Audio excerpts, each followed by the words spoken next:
Elara could not pinpoint the exact moment the world began to tilt. Perhaps it was after the second glass of ceremonial wine, or when the moon reached its apex, and the grand hall seemed to pulse with its own heartbeat. She blinked slowly, trying to anchor herself to something solid. The marble columns, the golden candelabras, the faces of laughing nobles. But everything had gone soft at the edges, warm and impossibly distant. "Lady Elara, you've barely touched your wine." The voice materialized beside her like smoke. Elara turned her head, too slowly, as though moving through honey, and found her half-sister Moira watching her with a smile that didn't quite reach her eyes. "I think I've had enough," Elara murmured. Her tongue felt thick, clumsy in her mouth. "Nonsense. It's the moon convocation." Moira lifted the crystal decanter, filling Elara's glass to the brim. "The lunar herbs are meant to open fate's doors. You wouldn't want to miss your destiny, would you?" Elara accepted the glass without protest, though some distant part of her mind whispered warnings she couldn't quite hear. Her body felt feverish despite the cool autumn air filtering through the high windows. Perhaps more wine would settle her nerves, or perhaps it would make everything worse. She no longer knew which. The annual moon convocation had never been a modest affair. It was the night when the Alpha Council gathered beneath the full moon to forge alliances, assess bloodlines, and chart the course of kingdoms. The ritual wine, consecrated with lunar herbs, said to loosen inhibition and reveal hidden truths, flowed as freely as conversation. No one questioned the tradition. No one dared. But something was wrong. Elara pressed a hand to her temple, feeling perspiration bead along her hairline. The music, strings and drums that had seemed beautiful an hour ago, now echoed inside her skull, distorted and too loud. The laughter of nobles around her seemed to come from underwater, muffled, yet somehow piercing. "I need air," she said to no one in particular. She rose unsteadily, gripping the edge of the table to keep the floor from swaying beneath her feet. Moira watched with that same peculiar smile, but said nothing. Elara didn't care. She just needed to escape the suffocating heat, the crushing noise, the feeling that her body no longer belonged to her. Each step toward the terrace doors required conscious effort. Each breath came harder than the last. She clutched the silk skirt of her gown, trying desperately not to stumble, not to draw the attention of eyes that already lingered too long on House Viral's forgotten daughter. That was when she collided with someone. The impact sent them both staggering.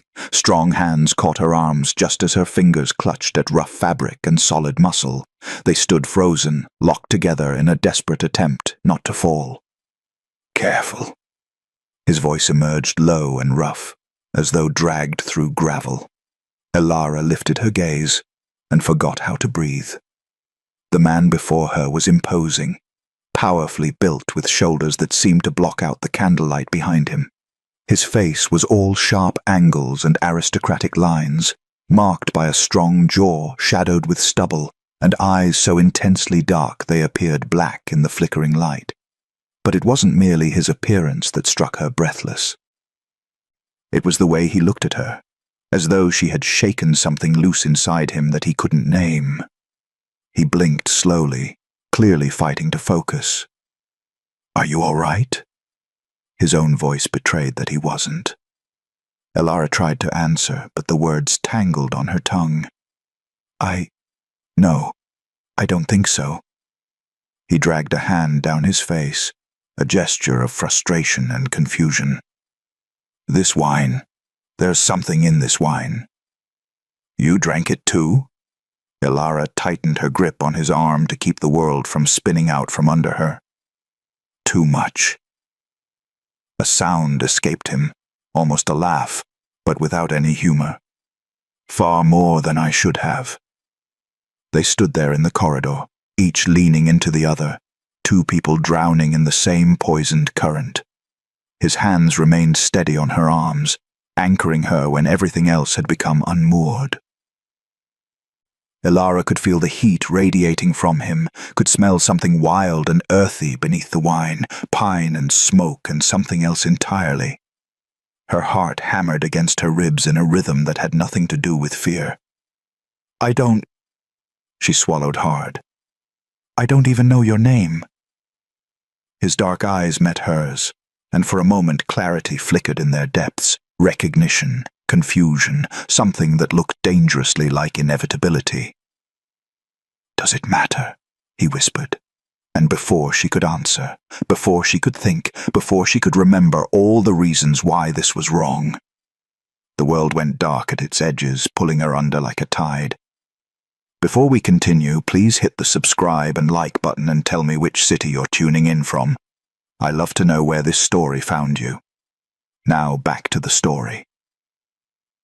Elara woke to cold grey light and crushing silence. She lay alone in an unfamiliar chamber, still wearing her gown from the night before, wrinkled, wine-stained, hanging loose around her shoulders. Her head throbbed with each heartbeat.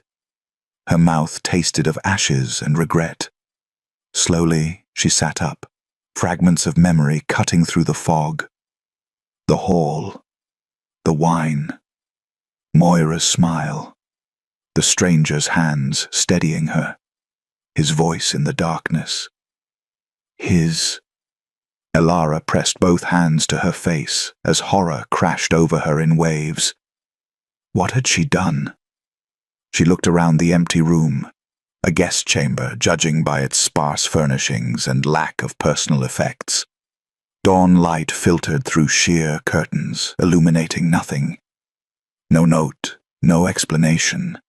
No trace of the man whose name she couldn't remember, and whose face had already begun to blur in her mind. Only one truth remained sharp and undeniable. She had given herself to a stranger, and he had vanished like smoke before sunrise.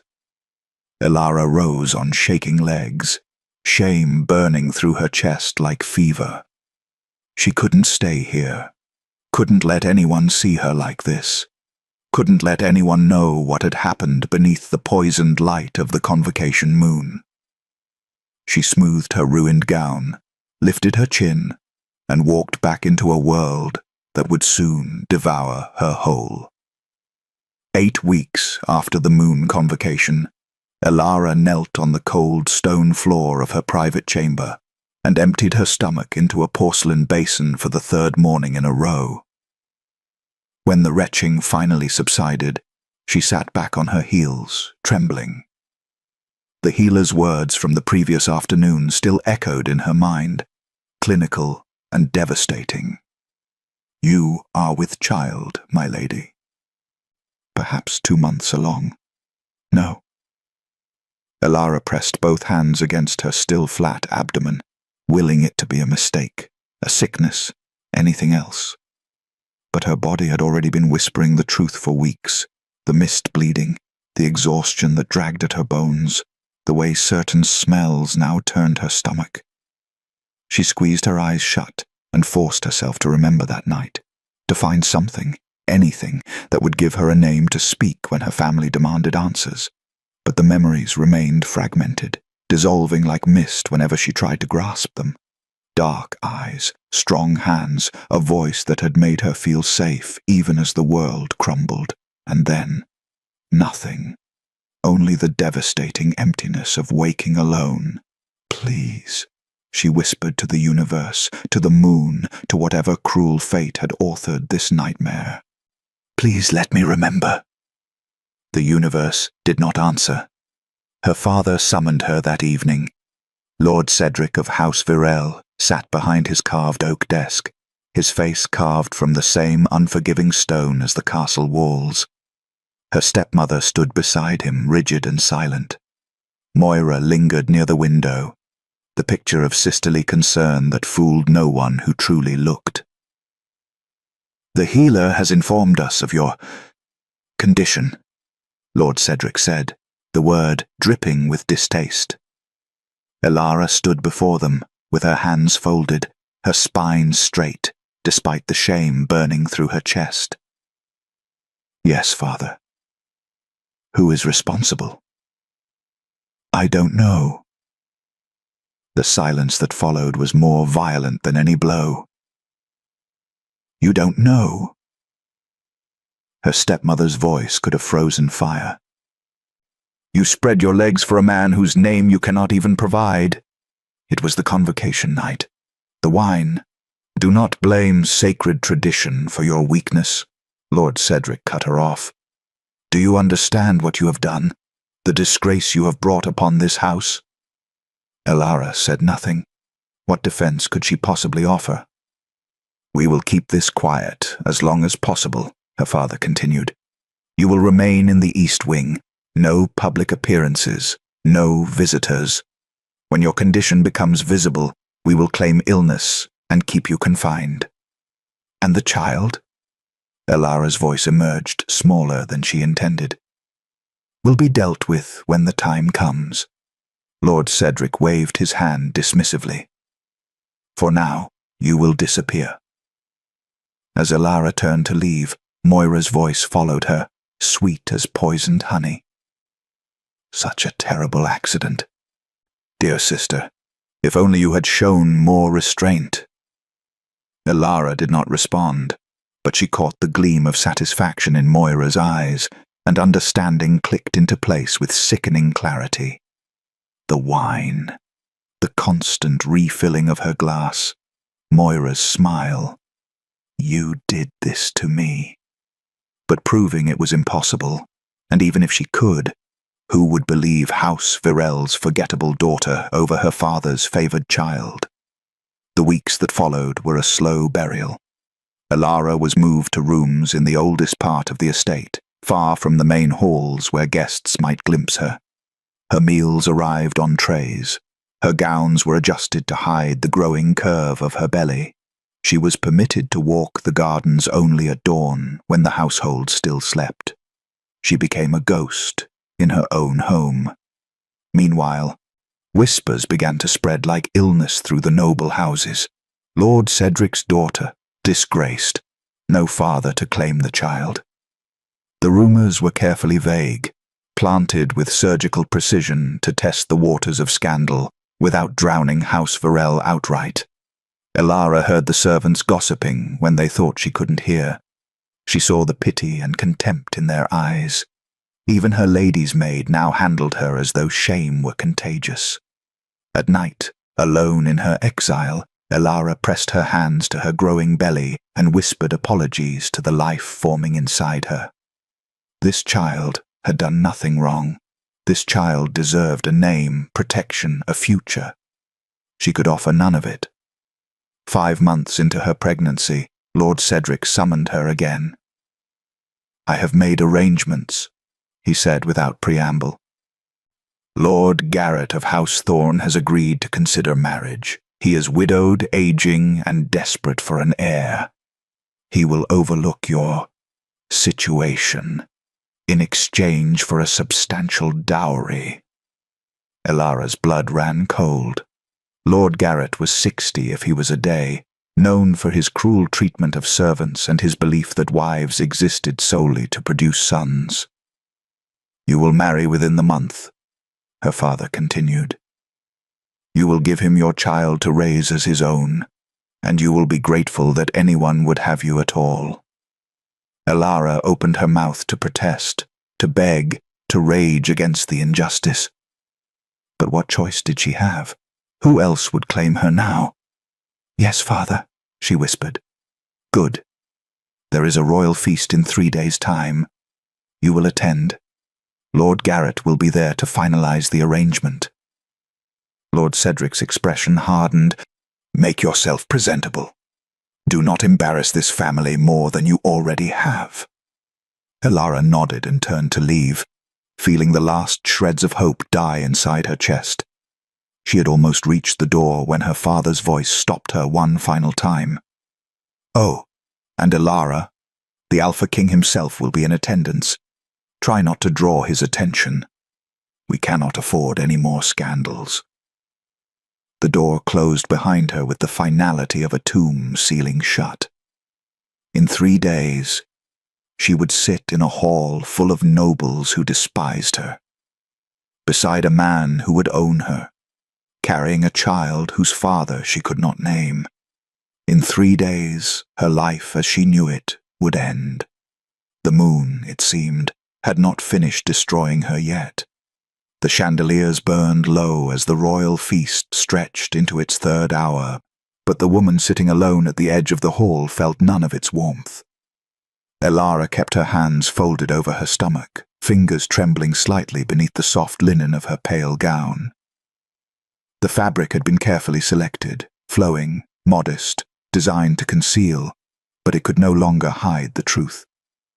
The curve of her belly was unmistakable now, too round, too heavy with consequence to be dismissed as imagination or cruel rumor. Around her, nobles laughed. Goblets clinked against silver. Musicians played melodies that had once made her heart soar, but now felt like mockery. Candles flickered against gold-veined marble and polished mahogany, casting dancing shadows that seemed to whisper her shame. And still, no one sat beside her. The chair to her right remained conspicuously empty, despite the crowded hall. The chair to her left had been quietly removed entirely after Lady Ashford made a show of requesting a different table. Even the servants avoided her section, delivering wine and plates with hurried efficiency before retreating as though disgrace were a plague. That's her, the disgraced one, with no mate, no name for the child. The whispers followed her like ghosts, never quite loud enough to confront, but impossible to escape. Elara kept her eyes lowered, willing herself to disappear, to become as invisible as she had always been before the convocation night had destroyed her. Across the hall, Lord Garrett watched her with the cold appraisal of a man inspecting livestock. He had barely spoken to her since their introduction earlier that evening, but his meaning had been clear. She was a problem to be solved, a vessel to be used. Nothing more. Elara's hand moved unconsciously to her belly, a gesture of protection she couldn't suppress. Whatever happened to her, whatever fate her father had sold her into, this child would be innocent. This child deserved better than to be born into shame and traded like currency. But innocence, it seemed, was a luxury neither of them could afford. The hall erupted in a sudden swell of music, the herald's fanfare announcing a new arrival. Conversations faltered. Nobles turned toward the grand entrance. Even Lord Garrett straightened in his seat. Elara glanced up despite herself, and the air changed. Alpha King Rovan stood in the doorway. He was taller than she remembered, impossibly tall, broad-shouldered, wrapped in dark armor etched with ancient sigils that caught the candlelight like captured stars. A crimson cloak fell from his shoulders, the color of blood and conquest. His presence alone seemed to bend the room towards silence, commanding attention without demanding it. Rovan, the Unbroken. Rovan, who had refused every alliance, every throne-born daughter placed before him, every council's attempt to bind him through marriage. Rovan, whose face Elara recognized with sickening, impossible clarity. No. Her heart stopped. Her breath caught. Her entire body went cold despite the warmth of the crowded hall. It couldn't be. The memory was too fragmented, too buried beneath wine and shame. But something in the line of his jaw, the way he moved with predatory grace, the dark intensity of his eyes as they swept the room. Does it matter? His voice from that night echoed in her memory. And Elara gripped the edge of the table to keep from collapsing. It was him, the stranger from the convocation, the father of her child, the Alpha King. Rovan moved through the hall with the confidence of a man who had never questioned his place in the world. Nobles bowed. Councilmen stepped aside. Even the music seemed to soften in deference to his presence. but he wasn't looking at them. His gaze swept across the crowd with calculated efficiency until it landed on her. Elara's breath died in her lungs. She couldn't look away, couldn't move, couldn't do anything but stare as recognition flickered across his features, followed by something far more dangerous, confusion, certainty, and something that looked almost like pain. He knew. Somehow, impossibly, he knew. The whispers around her intensified, as nobles noticed the direction of the Alpha King's attention. Elara felt their eyes on her like brands, felt the weight of their judgment and curiosity pressing down until she thought she might shatter from it. "Look away," she begged silently. "Please, just look away." But Rovan didn't look away. Instead, he moved. Conversations died in his wake.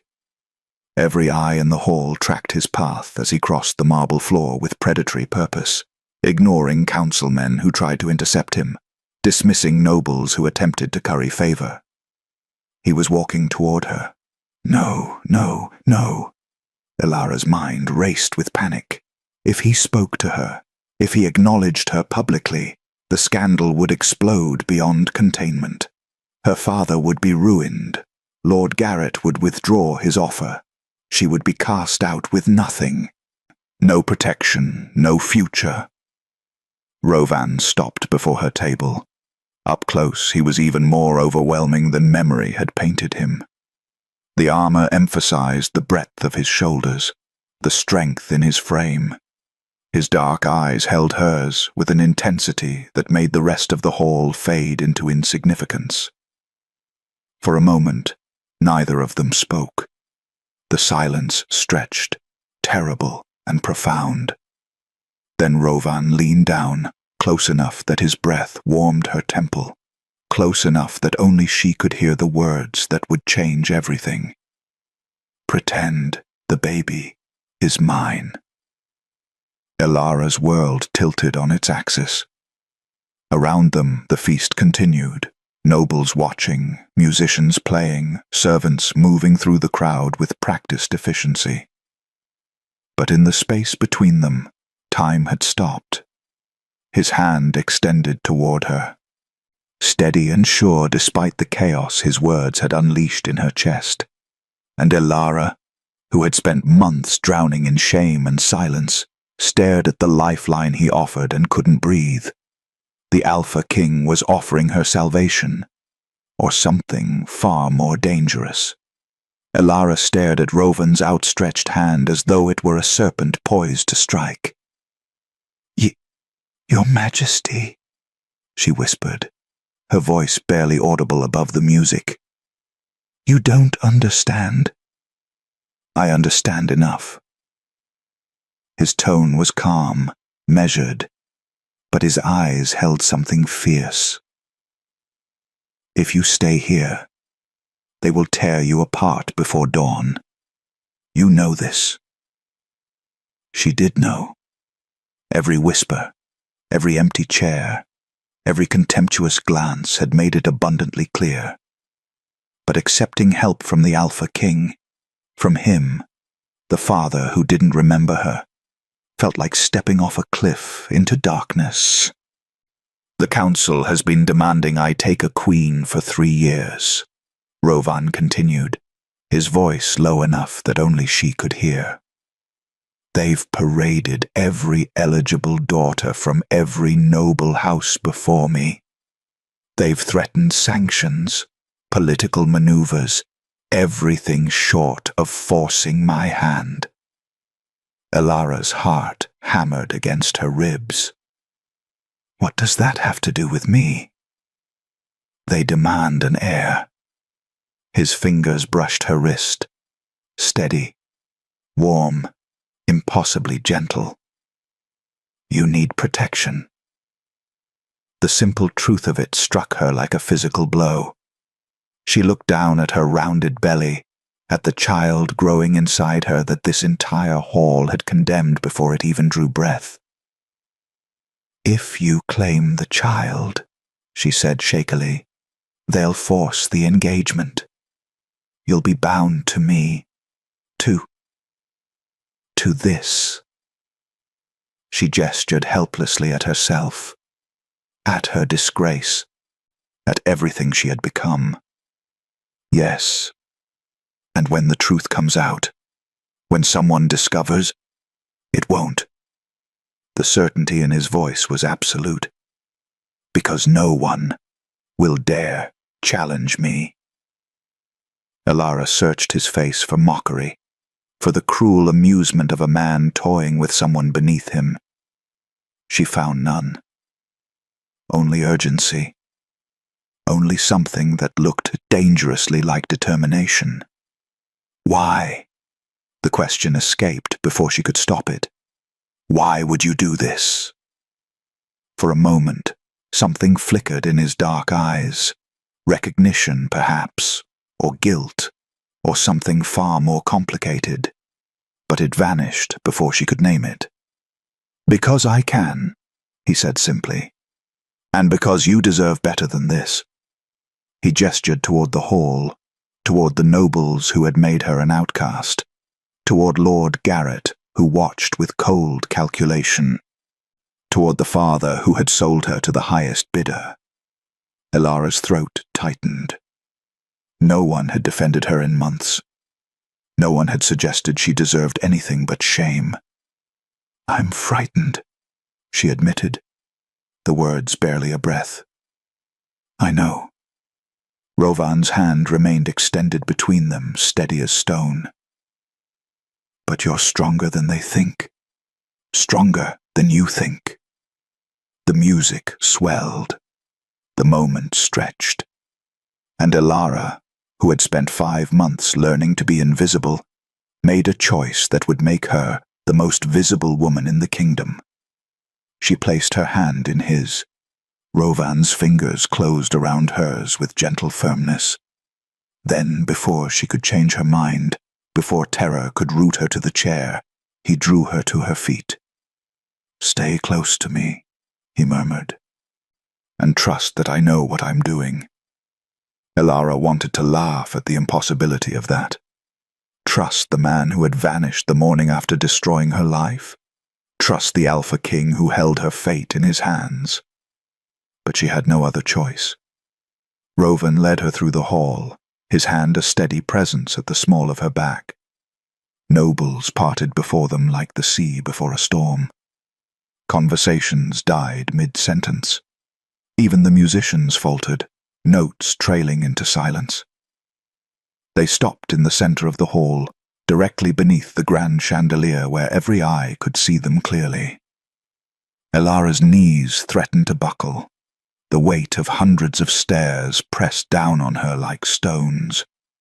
She could see her father rising from his seat, face pale with confusion.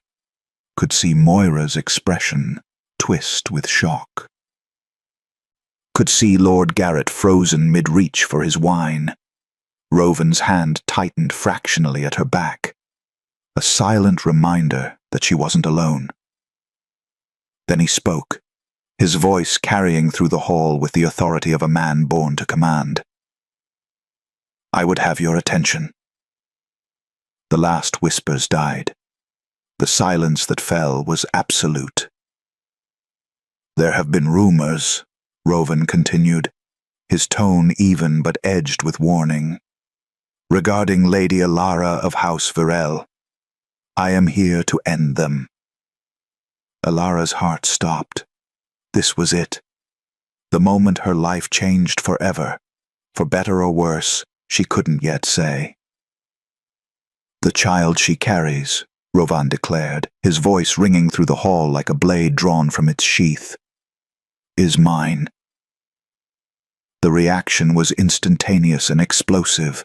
Gasps rippled through the crowd, a goblet shattered against marble. Someone's chair scraped back so violently it toppled. The shock detonated through the gathered nobles like wildfire through dry grass. Elara felt the world tilt beneath her feet, but Rovan's presence kept her anchored. Lady Elara of House Viril will be my queen, he continued, as though he hadn't just shattered every expectation in the kingdom. The child will be recognized as my legitimate heir, and anyone who questions this— his gaze swept the room, dark and merciless— will answer to me personally. The threat hung in the air like drawn steel. Elara couldn't breathe, couldn't think, could only stand beside the Alpha King as her entire world rebuilt itself in the space of a heartbeat. Her father had gone deathly pale, his carefully constructed marriage arrangement crumbling to ash. Lord Garrett stared with his mouth slightly open, disbelief etched into every line of his aged face. The council members exchanged rapid glances, some horrified, some calculating, all stunned. And Moira looked as though she had swallowed poison. "Your Majesty," one of the councilmen finally managed, his voice strained. "Surely this requires discussion, verification. The council must—" "The council," Rovan interrupted, his tone allowing no argument, "will accept my decision, or they will find themselves seeking new positions." No one dared speak after that. Rovan turned to Elara, and for just a moment the hardness in his expression softened. "Come, you'll stay in the royal wing tonight, under my protection." He offered his arm. Elara took it, her hand trembling against the solid warmth of him. Together they walked through the hall. This time nobles bowed as they passed. This time the whispers carried awe instead of contempt. This time Elara was not alone. But as the great doors closed behind them, shutting out the chaos they'd left in their wake, one truth crystallized in her mind with terrifying clarity. She had escaped one trap only to walk willingly into another. The Alpha King had claimed her, protected her, elevated her from disgrace to the highest position in the realm. But she had also seen the way the council looked at her, with calculation, suspicion, and thinly veiled hostility. She had just become the most powerful woman in the kingdom, and the most endangered. The royal chambers were nothing like the cold, sparse rooms of her exile. Elara stood in the center of a suite larger than her family's entire east wing, surrounded by velvet curtains, carved mahogany furniture, and windows that overlooked the moonlit gardens. A fire crackled in the hearth. Servants had already unpacked what few belongings she'd brought, hanging her modest gowns beside spaces clearly meant for a queen's wardrobe. It felt like a beautiful cage. Behind her, the door closed with a decisive click. She turned to find Rovan standing there, having dismissed the servants with a single gesture. Without the armor, dressed in simple dark clothing, he seemed somehow more imposing, as though the trappings of kingship had been hiding the man beneath. "We need to talk," he said quietly. Elara nodded, her hands instinctively moving to her belly. "I'm listening." Rovan crossed to the window, putting distance between them as though proximity made honesty more difficult. For a long moment, he simply stared out at the darkness, his profile etched in firelight. "This arrangement," he began, his voice carefully measured, "is temporary." The word hit her like cold water. Temporary. "I'm searching for someone, a woman from the moon convocation months ago." He didn't turn to look at her. "When I find her, this ends. You'll be released from the engagement with enough wealth and protection to live independently. Your child will be acknowledged as noble-born. You'll be free." Elara's throat tightened. "And if you don't find her?" "I will." The certainty in his voice was absolute. "But until then, you need protection. The council needs to believe I've finally chosen a queen. It serves us both." "Us both." as though they were partners in this deception, rather than strangers bound by necessity and a night neither could fully remember. So I'm... Elara struggled to find the words. A placeholder. You're a solution, Rovan corrected, finally turning to face her. To both our problems. I need the council satisfied. You need to survive with your dignity intact. This accomplishes that. The clinical nature of it stung more than Elara wanted to admit. But what had she expected? Love? Recognition? The fairy tale she'd never been promised? And the child? She asked softly. Will be protected as mine. No one will question it. No one will dare harm them. His expression hardened. You have my word on that. Elara studied his face, searching for deception and finding only resolve. Whatever his reasons, whatever woman he was searching for, his protection was real, and for her child, that had to be enough. Then I agree, she said. For as long as it lasts. Something flickered in Rovan's eyes. Relief, perhaps, or something more complicated, but it vanished before she could name it. Good. Tomorrow, the real work begins. The real work, as it turned out, was learning to be someone she wasn't. The court descended on her like vultures disguised as advisors. There were etiquette lessons, political briefings, fittings for gowns that cost more than her family's annual income. Everyone wanted something. Her favor, her influence, her ear to whisper poison into. Elara attended council meetings where she understood only half of what was discussed. She sat through formal dinners where every word was a test she hadn't studied for. She smiled until her face ached and curtsied until her swollen ankles screamed in protest. And through it all, Rovan defended her with lethal calm. When Lady Meredith suggested Elara was unsuited for queenship, Rovan's response was ice wrapped in silk. When a council member questioned the child's legitimacy, Rovan's stare alone silenced the room. He positioned himself as a wall between Elara and every threat, every insult, every scheme. But he never touched her unless necessary, never stayed in her chambers longer than propriety demanded, never let the mask slip enough to show whatever lay beneath. At night, guards stood outside her door, 4 of them, rotating in shifts. Not inside, where a husband might be. Outside, where protection ended and distance began. The message was clear. She was valuable, but not his.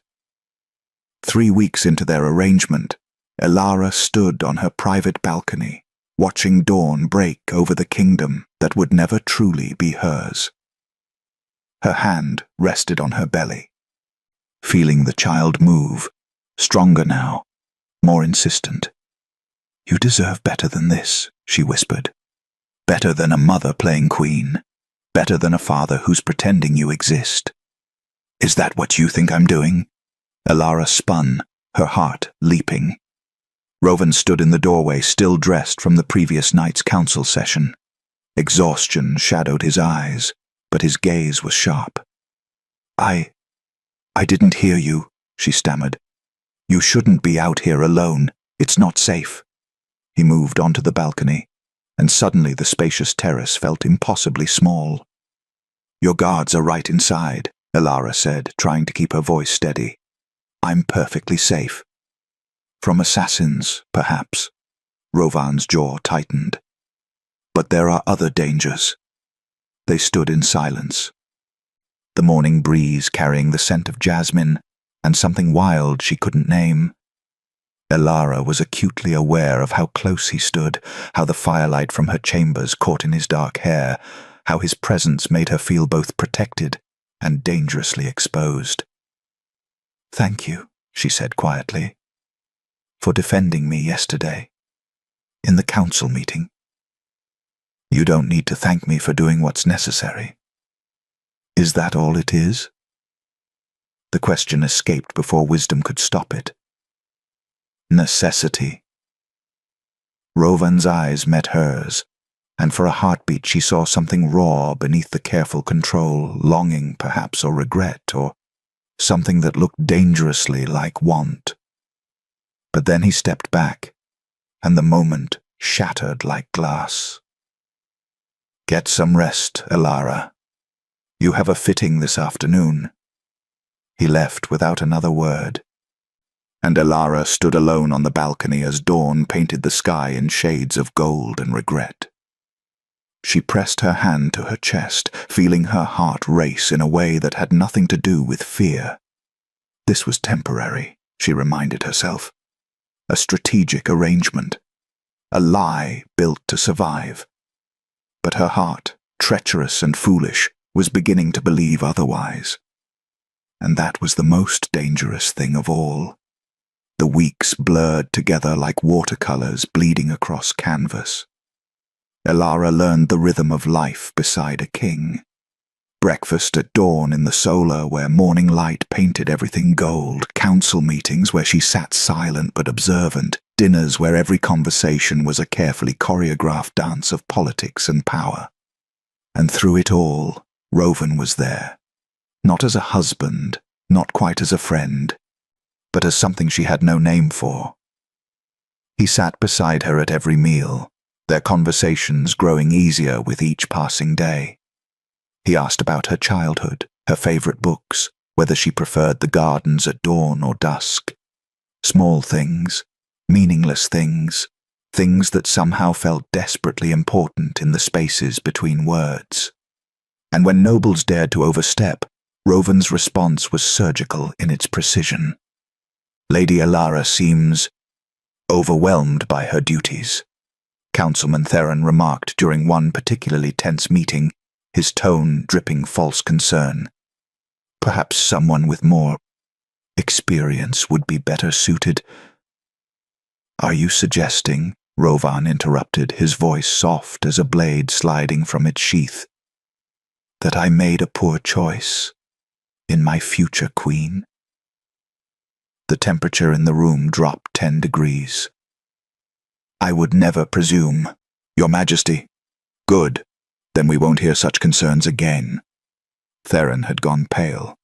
No one else dared speak. Later, Elara found Rovan alone in his study, staring at documents he wasn't reading. "You didn't have to do that," she said quietly from the doorway. He glanced up, something weary in his expression. "Yes, I did. They're not wrong, though. I don't know what I'm doing. Neither did I when I took the crown at 19. Rovan set down the papers, his gaze steady on hers. "You're learning. That's enough." Elara stepped into the room, drawn by something she couldn't name. In the candlelight, without the armor of his crown and title, Rovan looked almost vulnerable, almost human. "Do you ever get tired of it?" she asked. "The politics, the constant performance. Every day." The admission came quiet, honest. "But the crown doesn't care about exhaustion. What about the man beneath it?" Something shifted in his expression. Surprise, perhaps, that she had seen past the king to the person buried beneath duty and isolation. "The man beneath it," Rovan said slowly. "Forgot he existed a long time ago." The loneliness in those words struck Elara like a physical blow. She understood it intimately. The feeling of being visible yet unseen. Surrounded yet utterly alone. "I see him," she whispered. Rovan's eyes held hers, and for a heartbeat, the air between them became charged with something dangerous and undeniable. Then he looked away. "You should rest. The baby is fine." Elara's hand moved to her rounded belly, feeling the strong kicks that had become constant. He's active tonight. He? Rovan's lips quirked slightly. You think it's a boy? I know it is. She smiled despite herself. He has your stubbornness. The words hung between them, too intimate, too revealing. Elara's cheeks heated. I didn't mean... I know what you meant. But his hand moved as though of its own accord, hovering near her belly before catching himself. He pulled back sharply, distance slamming between them like a door. Good night, Elara. He left before she could respond, and Elara stood alone in his study, feeling the absence like cold wind. The shift came in small moments. Rovan's hand at her back as they descended stairs, steady and protective. The way he ensured her favorite tea appeared at breakfast without her asking. How his eyes tracked her across crowded rooms, as though ensuring her safety was instinct rather than obligation. And the way she caught herself watching him, the elegant efficiency of his movements, the rare moments when his stern expression softened into something almost like contentment, the sound of his laugh when something genuinely amused him.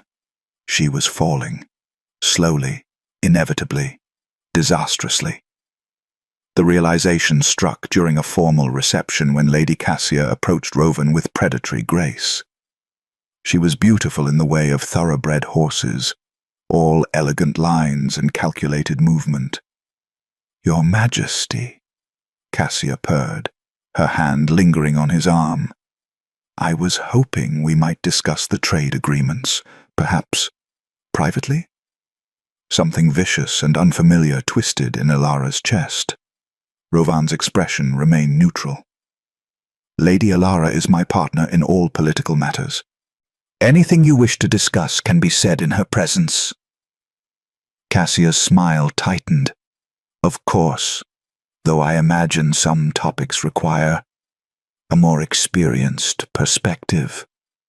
Then I suggest you find someone more qualified to educate you, Rovan said, his tone dismissive. We're done here. He guided Elara away, his hand warm against her back, and she hated how much she wanted to lean into that touch, how much she wanted it to mean something it couldn't. Later that night she overheard servants gossiping outside her chambers. Poor thing, she actually believes he'll keep her. Everyone knows she's temporary. Once he finds that woman from the convocation, she'll be set aside, just another forgotten face. Elara pressed her hand to her mouth, silencing the sound that threatened to escape. They were right. She was temporary. A strategic solution to political pressure, nothing more. So why did it hurt like betrayal? She found Rovan in the training yard 2 nights later, working through sword forms with violent precision. Sweat gleamed on his skin. His movements were brutal poetry. Can't sleep? She called from the edge of the yard. He spun, surprise flickering across his features before control reasserted itself. You shouldn't be out here. It's late. So is your training. Elara moved closer, drawn by something reckless and desperate. What are you fighting? Everything. The word came rough, honest. Nothing. Rovan. You should go inside, Elara. But he didn't move away when she approached. Didn't stop her when her hand rose toward his face, trembling in the space between them. Tell me to leave, she whispered. Tell me this is just an arrangement, or tell me I'm imagining. I can't. The words tore from him like confession. God's help me, I can't. His hand covered hers where it rested against his jaw, and Elara's breath caught. Then he pulled away sharply, stepping back as though burned. This can't happen, you know that. Because you're searching for someone else. Because you deserve better than being second choice. The words should have stung. Instead, they revealed too much. That he had thought about it. That he had considered what this could become. That he wanted and was denying himself. Before Alara could respond, a guard appeared at the yard's entrance, his face pale with urgency. "Your Majesty, forgive the interruption, but there's been an incident." Rovan's entire demeanor shifted into battle readiness. "What kind of incident?" "The royal wine stores, Your Majesty. Someone has tampered with the ceremonial bottles." The guard swallowed hard. "The ones prepared for tomorrow's council feast. Preliminary testing suggests moonherb poisoning." The world tilted beneath Alara's feet. Moonherb, the same poison that had destroyed her life, and someone had just tried to do it again. Despite the guard's warning, despite every precaution, Rovan collapsed 3 hours into the council feast. Alara saw it happen, the way his hand tightened on his goblet, the sudden pallor that washed over his features, the loss of focus in his dark eyes. He had been mid-sentence, discussing trade routes with a visiting dignitary, when his words simply stopped. The goblet slipped from his fingers, shattering against marble. "Rovan!" Alara was on her feet before conscious thought, her chair scraping back violently. She reached him as his knees buckled, her arms absurdly inadequate against his size, trying to catch him before he fell. Guards swarmed instantly, councilmen shouted, chaos erupted like a kicked hornet's nest, but Alara only saw him, eyes unfocused, skin burning beneath her touch, breathing harsh and irregular. "Moonherb," she said, her voice cutting through the panic with desperate clarity.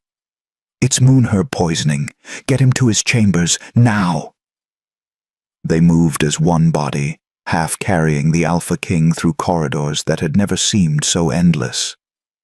Alara stayed beside him, her hand gripping his as though she could anchor him to consciousness through sheer will. His chambers became a war room. Healers descended with tonics and cold compresses. Guards sealed every entrance. The council demanded answers that no one could provide.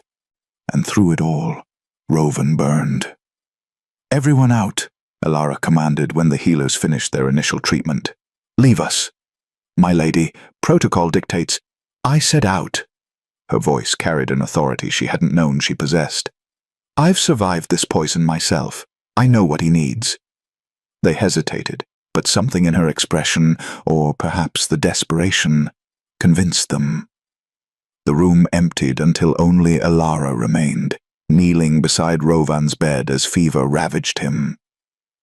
She pressed cool cloths to his forehead, murmured reassurances she wasn't sure he could hear, held his hand when tremors shook his powerful frame. His skin burned like forge-heated metal. Sweat soaked through the linens.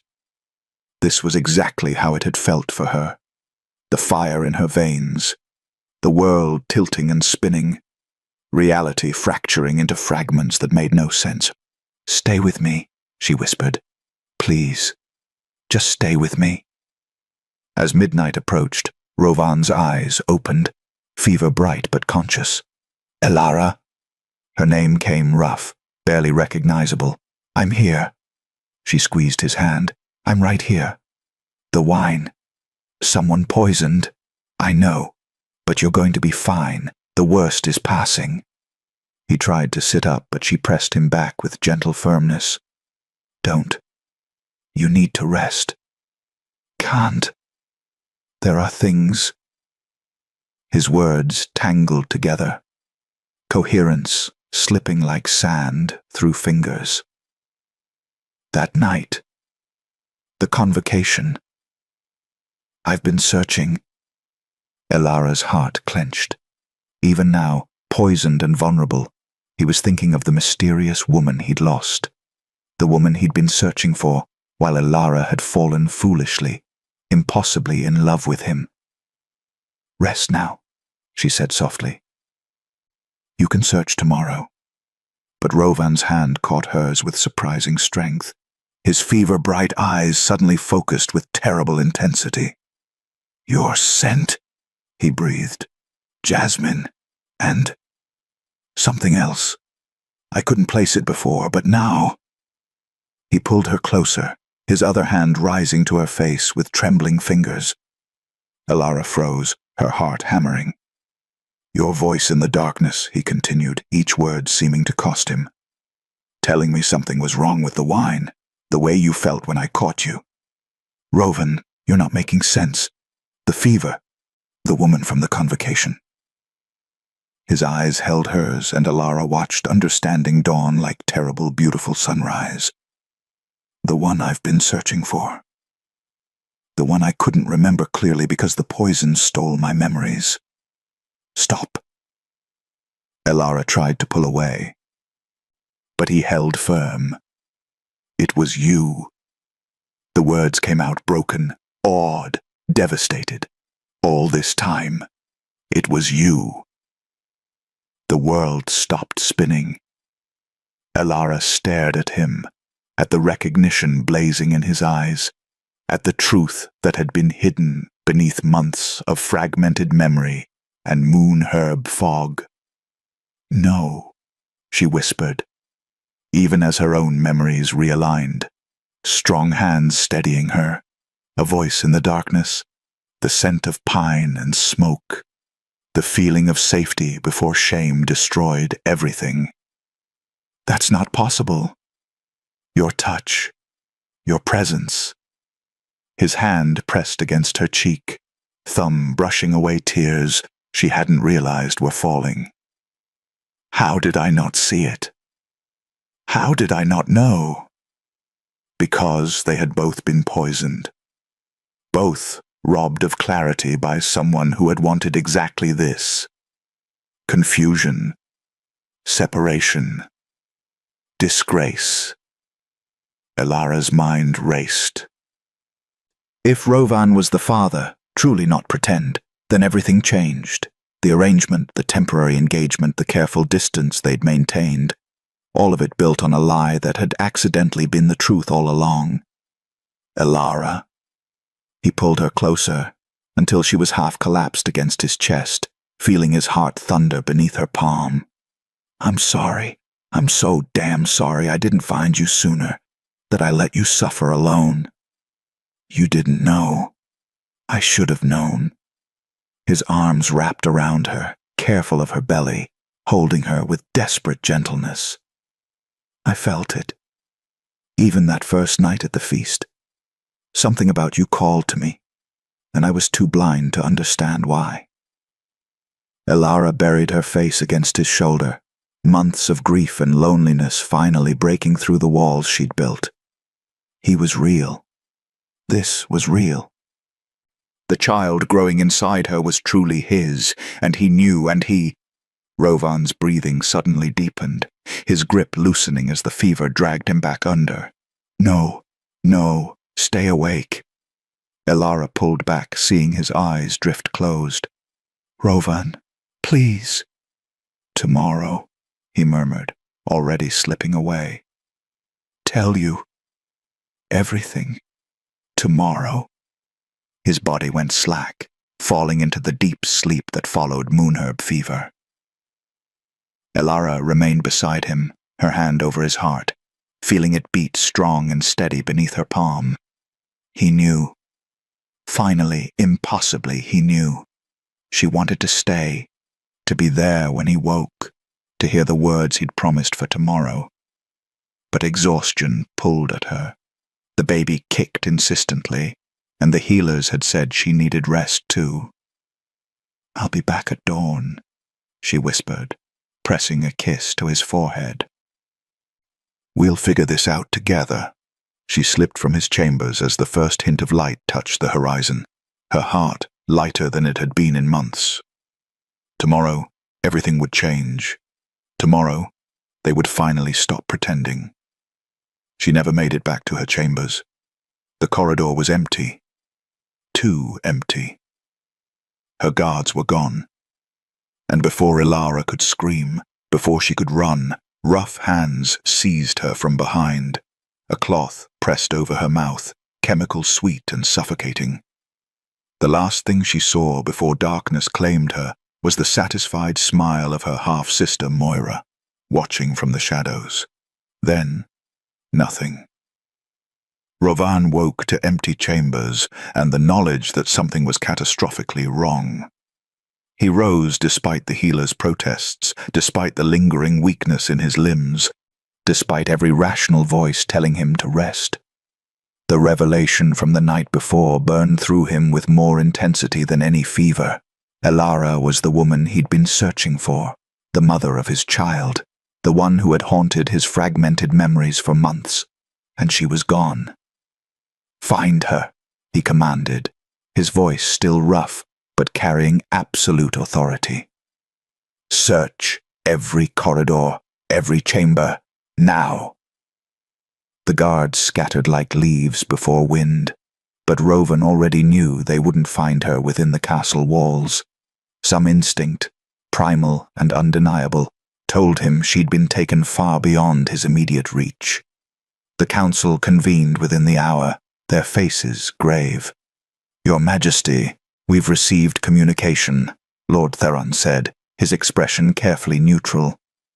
"Lady Elara has been removed by parties concerned about the legitimacy of your heir." Removed. The word came out deadly soft. "You mean abducted?" "The council believes this presents an opportunity. To do what, exactly?" Rovan's voice could have frozen blood. "To abandon the mother of my child to political enemies?" "Your Majesty, we don't know if the child is truly—" Rovan's fist slammed against the table with enough force to crack the wood. "I know. That's all that matters. The council cannot sanction a rescue mission based on— Then the council can go to hell." Rovan was already moving toward the door. "I'm not asking for permission. Your Majesty, you cannot simply— Watch me." He left the council chamber in chaos, their protests following him like impotent fury. Let them argue. Let them scheme. He had spent too long playing their political games while the woman carrying his child suffered alone. Not anymore. Rovan mounted his horse without armor, without ceremony, without the trappings of kingship that would only slow him down. He'd extracted the location from a terrified servant who'd witnessed the abduction, an abandoned chapel at the forest's edge, far enough from the castle to hide screams. The ride was brutal, his body still weak from poison, but rage and fear proved stronger than any lingering fever. He found them at dusk. The chapel stood skeletal against darkening sky, its roof half collapsed and walls choked with ivy. 4 guards stood watch outside, hired mercenaries judging by their mismatched armor. They never saw him coming. Rovan moved with the lethal efficiency of a man who had earned his throne through blood and steel. The first guard dropped before he could draw his sword. The second managed a shout before Rovan's blade silenced him. The remaining 2 tried to run. They didn't make it far. Inside the chapel, Moira stood over Elara, a smile of satisfaction on her face that died when Rovan kicked the door open. "Your Majesty," Moira's voice trembled despite her attempt at confidence. "How unexpected." "Get away from her." The command left no room for negotiation. Moira stumbled backward as Rovan crossed to where Elara sat bound to a pillar, her face pale but her eyes fierce with unbroken defiance. "Rovan," she breathed. He cut through her bonds with swift precision, catching her when she swayed. "I've got you. You're safe now." "The baby is fine. You're both fine." His hands moved over her gently, checking for injuries, for harm, for any sign that they'd hurt her. Behind them, Moira made a desperate dash for the door. She didn't reach it. Rovan's voice stopped her cold. "The council will decide your fate. But know this, you just declared war on the wrong family." Guards poured through the entrance, his personal guard who'd followed despite orders. They seized Moira, her protests echoing through the ruined chapel as they dragged her away. Then Rovan and Elara were alone in the fading light. "You came," she whispered as though still unable to believe it. "Did you think I wouldn't?" His hands cupped her face, thumbs brushing away tears she hadn't realized were falling. "Elara, I remember everything now. That night. What we shared. What they stole from us. I wanted to tell you, I know, and I was a fool not to see it." His forehead pressed against hers, breathing her in like oxygen after drowning. "I've been searching for you while you were right beside me, while you were falling in love with me." Elara's breath caught. "How did you?" "Because I was falling too." The confession came raw, honest. "This stopped being pretend for me weeks ago. Maybe it never was. But you said." "I was lying to myself, trying to maintain distance because I thought you deserved someone who chose you first, not someone who was too poisoned to remember the most important night of his life." Elara's laugh came out half-sob. "I thought I was just a placeholder, a temporary solution until you found her. You are her. You've always been her." His hands moved to her belly, feeling their child move beneath his palms. "And this is real. No more pretending, no more lies." "I love you," Elara whispered, the words finally free. "I tried not to. I thought it would destroy me, but I do." "Then we're both fools." Rovan kissed her forehead, her cheeks, finally her lips with desperate tenderness. "Because I'm completely, irrevocably in love with you." For a moment they simply held each other in the ruined chapel while shadows lengthened around them. Then Rovan pulled back, his expression hardening with resolve. "The council tried to have you killed to protect their political interests. They chose wrong. What are you going to do? End this." He helped her to her feet, keeping her close. "No more temporary arrangements.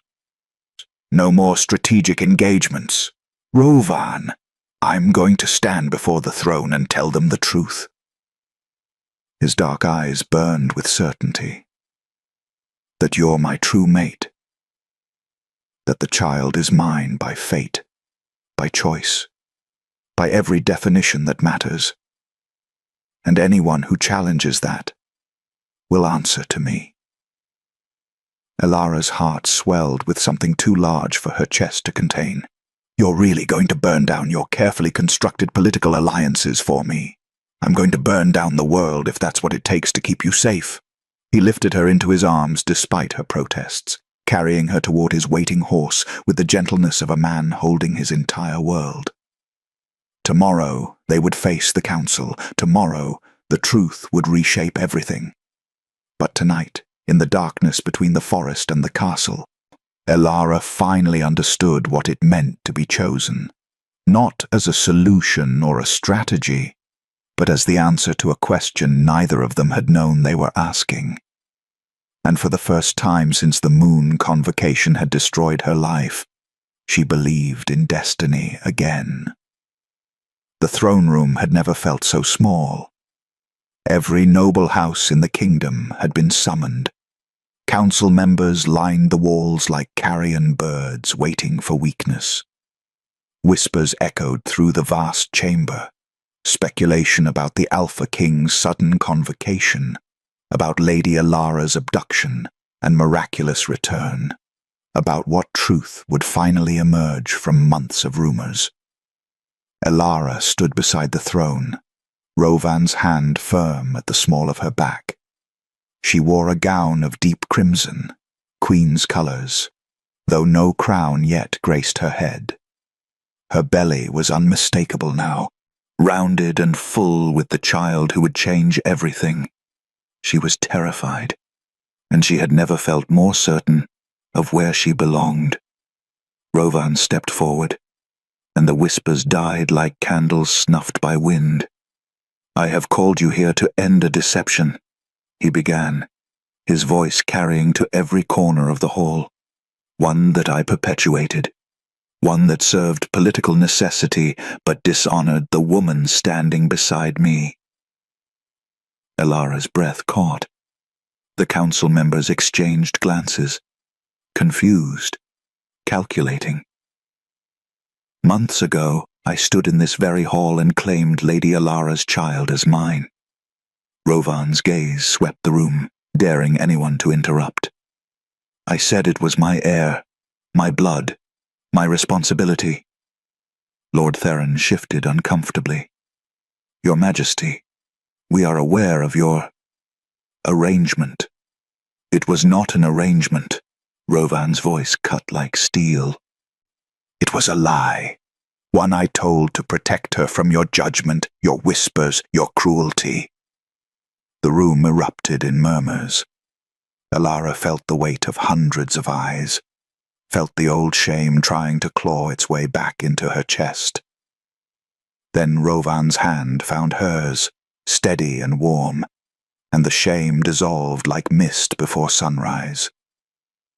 "But there was a deeper truth buried beneath that lie," he continued, "one I could not see until moon herb poison stripped away the fog that had hidden it from us both." He turned to face Elara fully, and in his eyes she saw everything.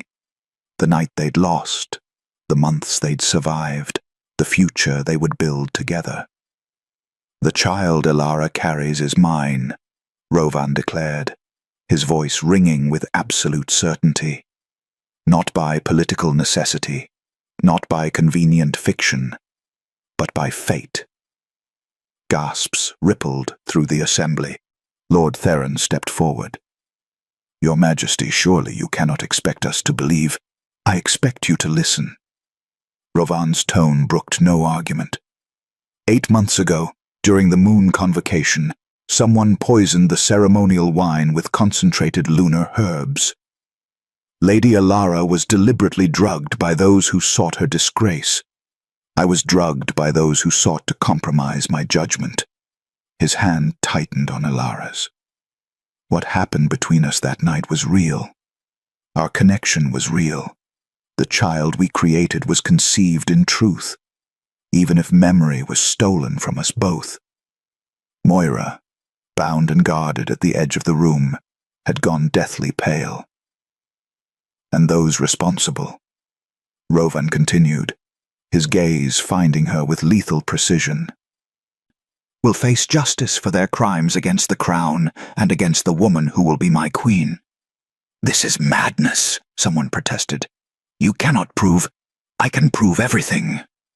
Rovan gestured, and guards brought forward a trembling servant. "Tell them what you told me." The servant's voice shook, but held truth. "Lady Moira ordered the wine drugged. She wanted Lady Elara disgraced. She wanted her removed from House Viral's succession." More testimonies followed. Servants who had witnessed, suppliers who had been paid, guards who had been bribed to look away. The conspiracy unraveled like thread pulled from a tapestry, revealing the ugly truth beneath. Moira's protests were drowned by the weight of evidence. When the testimonies ended, Rovan turned back to the assembly. "So I ask you now, knowing this truth, knowing that my heir was conceived in love even if we did not remember it, knowing that Elara has endured months of shame for a crime committed against her, will you accept her as your queen?" Silence stretched like a blade's edge. Then, unexpectedly, it was Lady Ashford who stepped forward. The same woman who had refused to sit beside Elara at the feast. She knelt, her voice carrying clear. "I will, Your Majesty, and I beg Lady Elara's forgiveness for my blindness." One by one, others followed, some genuine, some political calculation, but it didn't matter. The tide had turned. Lord Theron remained standing, his expression carved from granite. "And if the council still objects, then the council will find new members." Rovan's voice held no compromise. "I am done pretending, done sacrificing truth for politics, done allowing anyone to question the woman I love." He turned to Alara, and the throne room, with all its politics and power, ceased to exist. "Alara of House Virel," he said softly, for her alone. "Will you be my queen? Not because circumstance demands it, not because political necessity requires it, but because my heart chose you the moment our paths crossed, even if my mind took months to remember." Tears blurred her vision, but Alara's voice came strong and sure. "Yes, I will." Rovan kissed her then, in front of the entire court, sealing their fate with a tenderness that made even the cynical nobles look away. When they broke apart, Alara saw her future reflected in his eyes. Battles they would fight together, children they would raise, a kingdom they would rule side by side. "No more pretending," she whispered. "Never again," he promised. 3 months later, in the same chambers where Alara had once felt like an exile, she held their son while dawn painted the world in shades of gold. Prince Aldrich had his father's dark hair and his mother's fierce spirit. He was perfect, real, the heir who had been pretend before becoming the truth that changed everything. Rovan stood behind her, arms wrapped around them both, his chin resting on her shoulder. "Do you remember," Alara said softly, "when I sat alone in that hall, certain my life was over? I remember a woman who refused to break even when the world tried to destroy her." He kissed her temple. "I remember realizing I was looking at my future and being too blind to see it clearly. The moon herb stole our beginning, but it gave us a second chance to choose each other." Rovan's hand covered hers where it rested on their sleeping son. "And I would choose you in every lifetime, Alara. Poisoned or clear-minded, king or commoner. In every version of fate that exists." Alara leaned back into his warmth, feeling the steady beat of his heart against her spine, feeling the weight of the crown that now graced her head, feeling the impossible truth of her life. She had been disgraced, forgotten, sentenced to isolation, and she had become a queen. Not through pretense or political maneuvering, but through the simplest and most profound truth of all. She had been loved when she believed herself unlovable. Chosen when she thought herself disposable, claimed when the world had tried to erase her. "What are you thinking?" Rovan murmured against her hair. Alara smiled, watching sunrise paint promises across their son's peaceful face. "That destiny has a strange sense of humor," she said, "and that I'm grateful for every poisoned moment that led me here." "Here," Rovan echoed, his arms tightening around his family. "Where you were always meant to be." Outside, the kingdom awakened to a new day. Inside, the Alpha King and his queen stood together as they would for all the days to come. No longer pretending. No longer alone. Finally, impossibly, completely whole. If you enjoyed this story, let me know in the comments below. Your support helps me bring more moonlit stories like this to life.